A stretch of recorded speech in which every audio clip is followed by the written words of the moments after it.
Assalamualaikum warahmatullahi wabarakatuh. Perkenalkan, nama saya Susana.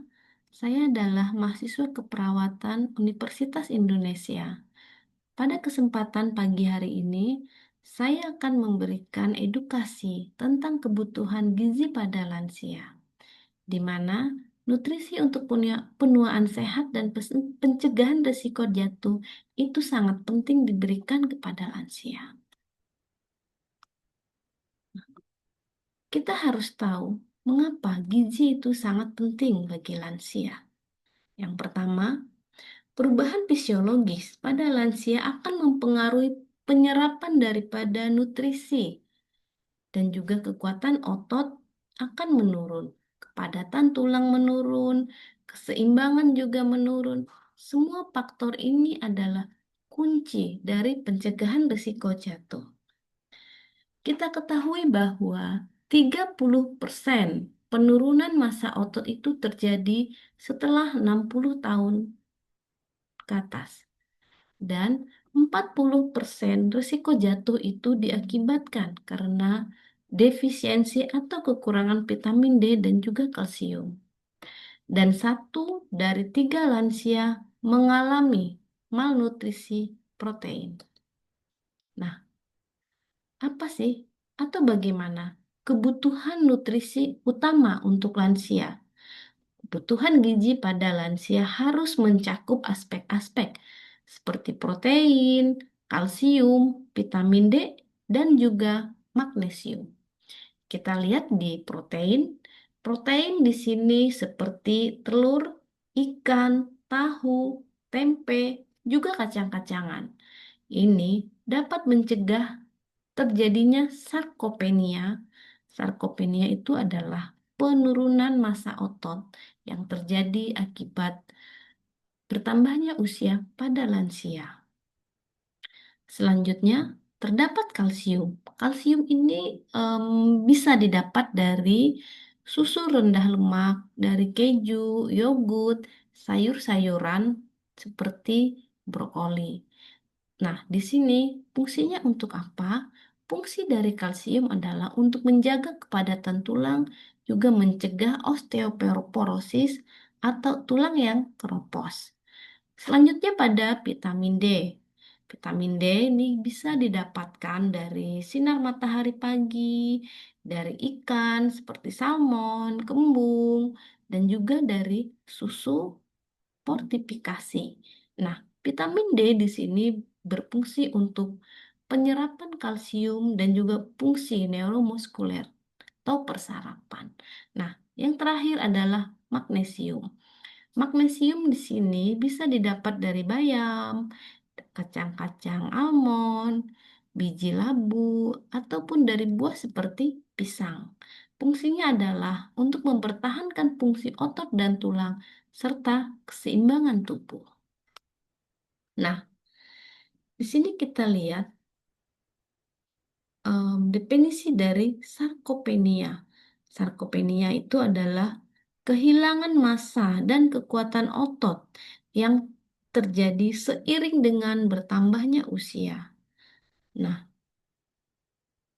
sarkopenia ini dapat meningkatkan risiko jatuh, membuat gangguan keseimbangan dan juga terjadinya ketergantungan di dalam aktivitas sehari-hari.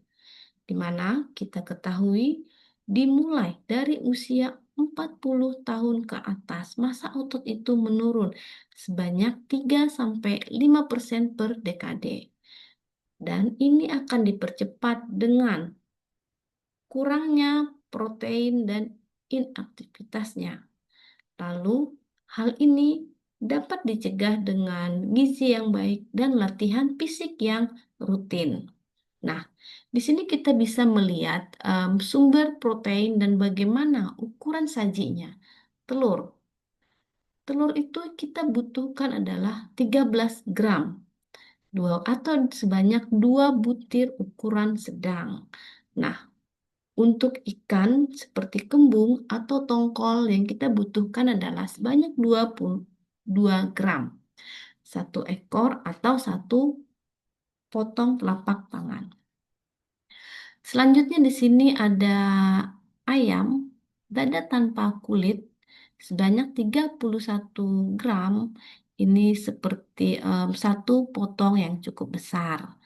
Dan tahu putih ya 2 kotak dengan ukuran 4 cm kali 4 cm itu dengan ukuran 8 gram. Dan tempe juga 4 iris tipis ya itu sebanyak 19 gram. Dan kita juga bisa mengkonsumsi susu rendah lemak sebanyak 8 gram atau setara dengan 1 gelas belimbing yaitu 250 mili. Nah, untuk contoh kalsium dan vitamin D, di sini kalsium komponen utamanya adalah untuk memperkuat tulang dan juga gigi. Kekurangan dari kalsium ini bisa menyebabkan osteoporosis. Osteoporosis tadi adalah kerapuhan pada tulang atau tulang keropos, sehingga hal ini akan memudahkan terjadinya fraktur. Nah, kebutuhan pada lansia itu adalah 1.200 mg per hari. Nah, sumber didapat dari susu, yogurt, keju, tempe, ataupun sayur-sayuran. Di sini contohnya salah satunya adalah brokoli. Nah, kita bisa menghindarin kopi dan juga alkohol yang berlebihan karena ini bisa menghambat dari penyerapan si kalsium. Selanjutnya untuk vitamin D. Di sini vitamin D adalah untuk membantu penyerapan kalsium di usus serta fungsi neuromuskuler dan keseimbangan. Nah, kekurangan daripada vitamin D ini sangat sering dan umum terjadi pada lansia.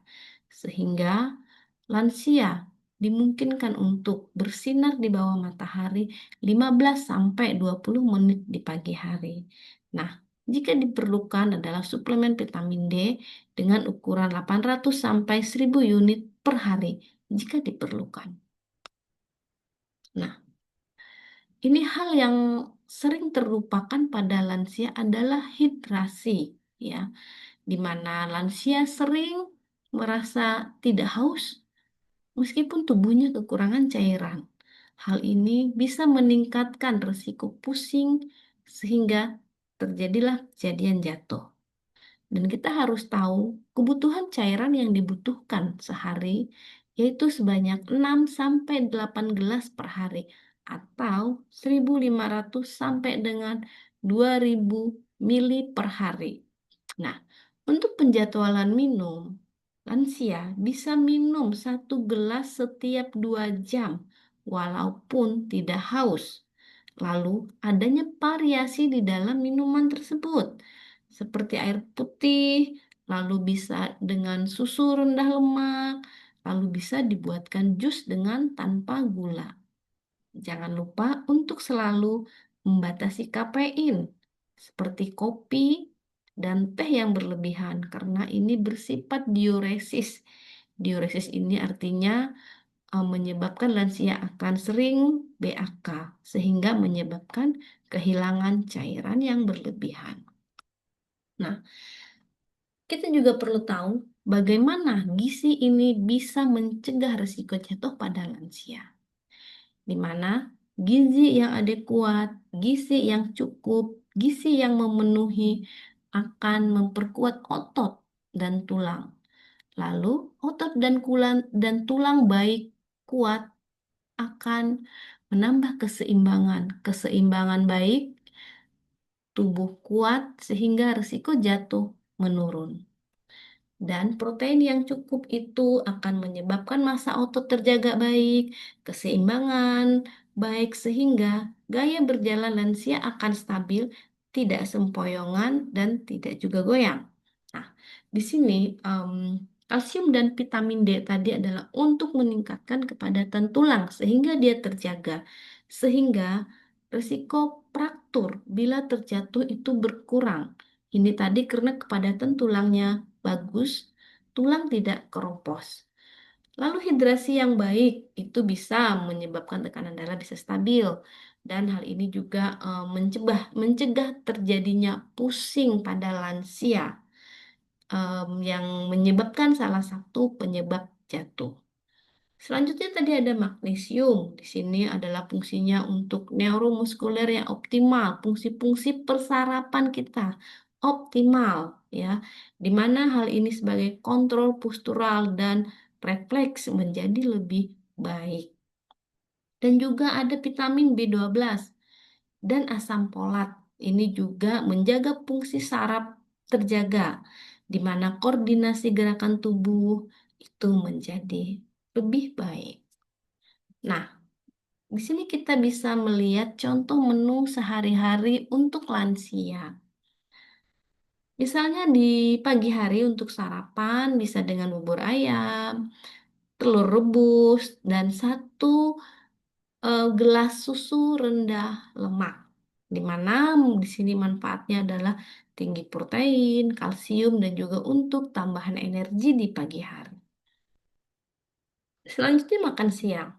Di sini bisa dengan nasi merah, bisa nasi putih, ikan atau tempe, harus ada sayuran dan juga buah. Nah, selanjutnya di sore hari bisa terdapat snack ya, bisa minum susu atau buah atau kacang-kacangan. Dan untuk malam hari bisa dengan nasi biasa, ada sup, tahu, lalu bisa dengan tumis sayuran. Nah, seperti itu. Nah, ada juga makanan yang harus dibatasin oleh lansia. Pertama, seperti garam yang berlebihan, gula dan makanan yang manis, lemak jenuh dan juga gorengan, kafein yang berlebihan tadi seperti kopi, lalu alkohol, dan juga tepung serta olahan karbohidrat. Nah, di sini garam. Garam itu berhubungan dengan hipertensi ya. Hipertensi bisa menyebabkan pusing, lalu meningkatlah risiko jatuh. Sementara makanan yang manis, ini bisa meningkatkan gula darah tinggi di dalam tubuh, sehingga menyebabkan lemas. Terjadinya hipoglikemia itu adalah gula rendah di dalam tubuh yang menyebabkan lemas sehingga meningkatkan risiko jatuh. Lalu tadi yang berhubungan dengan lemak akan meningkatkan kolesterol yang tinggi di dalam darah, em, menambah risiko terjadinya penyakit kardiovaskuler. Dan tadi kafein yang berlebihan seperti alkohol, kopi akan menyebabkan diuresis, lansia akan BAK berlebihan, menyebabkan pusing dan terjadinya peningkatan di dalam risiko jatuh. Sehingga hal-hal ini harus dijaga porsinya. Nah, di sini ada tips praktis untuk gizi harian pada lansia, di mana yang pertama adalah makan teratur dan tidak melewatkan sarapan. Karena sarapan yang berprotein itu akan membantu lansia untuk menjaga kekuatan ototnya sepanjang hari. Yang kedua adalah porsi kecil tapi sering. Karena lambung pada lansia itu lebih kecil, porsinya porsi makannya kecil tapi sering. Ini untuk menjaga asupan yang optimal. Dan yang ketiga adalah perbanyak sayur dan buah-buahan yang berwarna. Karena ini terdapat kandungan antioksidan yang cukup di dalamnya. Dengan tambahan vitamin dan mineral juga penting untuk otot dan menjaga tulang. Lalu yang keempat adalah memasak dengan cara yang sehat, seperti dikukus, direbus, atau dipanggang.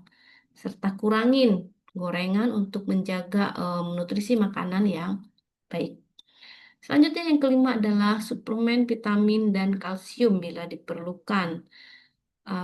Dan yang terakhir adalah minum air putih sebanyak 6 sampai 8 gelas per hari. Nah, makanan yang baik adalah obat terbaik.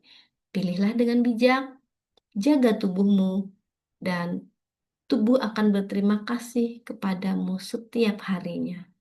Demikian yang dapat saya sampaikan. Assalamualaikum warahmatullahi wabarakatuh.